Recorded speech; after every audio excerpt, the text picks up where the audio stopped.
Bonjour à tous, vous retrouverez ici un petit extrait de mon live, puisque j'ai décidé de faire des petites pastilles sur chacune de mes reviews. Enjoy!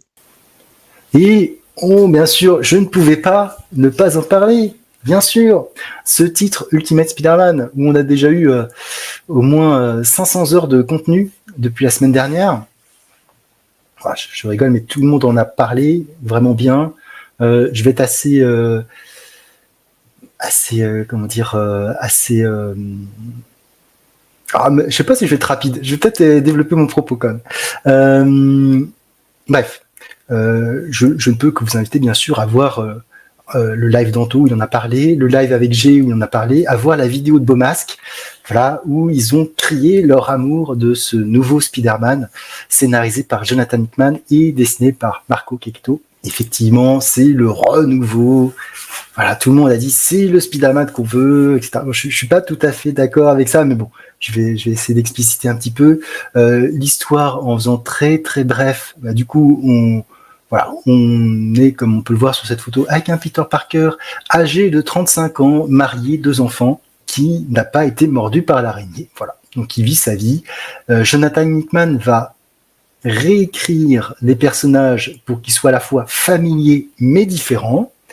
Voilà, donc on a ce Peter, voilà, qui, bien qu'âgé de 35 ans, a une pseudo-crise de la quarantaine. Je l'ai interprété comme ça, j'ai trouvé ça assez marrant. Il se demande ce qui va pas, pourquoi il se sent pas complet. Voilà, donc qu'est-ce qui va se passer, etc. Donc ça n'est qu'un premier numéro. Je pense qu'il faut garder la tête froide pour le moment. C'est vraiment, on construit l'univers et on va voir ce qui se passe. Voilà, donc là sur les planches, on peut voir les 2 enfants de Peter, mais on a également le Daily Bugle,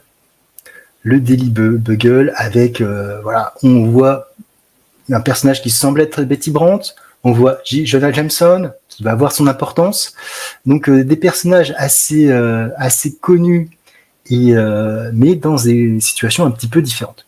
Et surtout, on peut le voir, cette petite boule que tient mais la fille de Peter, petite boule, petite sphère qui a toute son importance, notamment à la fin de l'épisode. C'est pas un jeu. Donc après, franchement,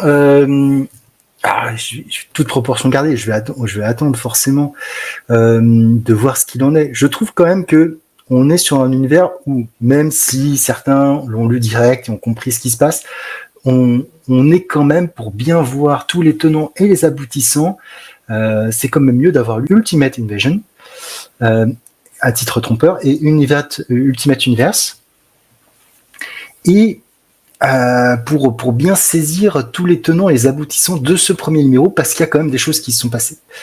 Il y a des gros twists qui se sont passés que je ne vous révélerai pas. Alors, à voir ce que ça va donner. J'ai surtout envie de savoir de quelle manière Hickman va réussir à récupérer ce qui fait l'essence du personnage. L'essence du personnage, c'est quand même un grand pouvoir implique de grandes responsabilités et un sentiment de culpabilité vis-à-vis de plein de choses. Donc, à voir comment Hickman va se débrouiller. Et surtout, il faut se souvenir que pour la première version d'Ultimate Spider-Man, il a fallu le premier arc pour que vraiment on ait Spider-Man en action. Est-ce qu'Hickman ira plus vite ou pas? On va voir. On va voir comment ça va se goupiller, sachant qu'on est sur un personnage qui, de facto, est quand même assez différent. Quelques réactions. Oui, c'est le moment Ultimate, tout à fait. Alors, réaction de Pat qui est déçu, trop bavard et quasi d'action. Oui, il n'y a pas d'action, c'est vraiment du world building. Je sens que Peter va être remplacé par une nouvelle version de... Ou non, je pense pas. Je pense que ça va être du Peter Parker normal. Et justement, là aussi, il faut lire Ultimate Invasion. Je pense que par rapport à Miles, il y a des choses qu'on peut deviner par rapport à ça. Après, voilà, effectivement, sur les X-Men, ça a dérapé, mais comme le dit Deviant, le volant lui a un peu échappé. Là aussi, on va voir dans quelle mesure les titres qui va chapeauter vont ou pas lui échapper. Sachant que pour moi, il a déjà fixé une trame narrative sur 2 ans. Et c'est pour ça que, à mon avis, le mois de janvier est très important. Voilà. Je vous laisserai voir le live de G et Danto où ils ont trouvé un autre truc aussi assez intéressant. Il s'est peut-être un peu perdu sur les X-Men. Au niveau de ses schémas, pour le moment, il n'y a pas de schéma, il y a une liste dans Ultimate Invasion, mais il n'y a pas eu encore de schéma. Donc, un premier épisode qui est efficace, à voir. Maintenant, il faut juger sur l'arc au complet pour savoir exactement de quoi il en est.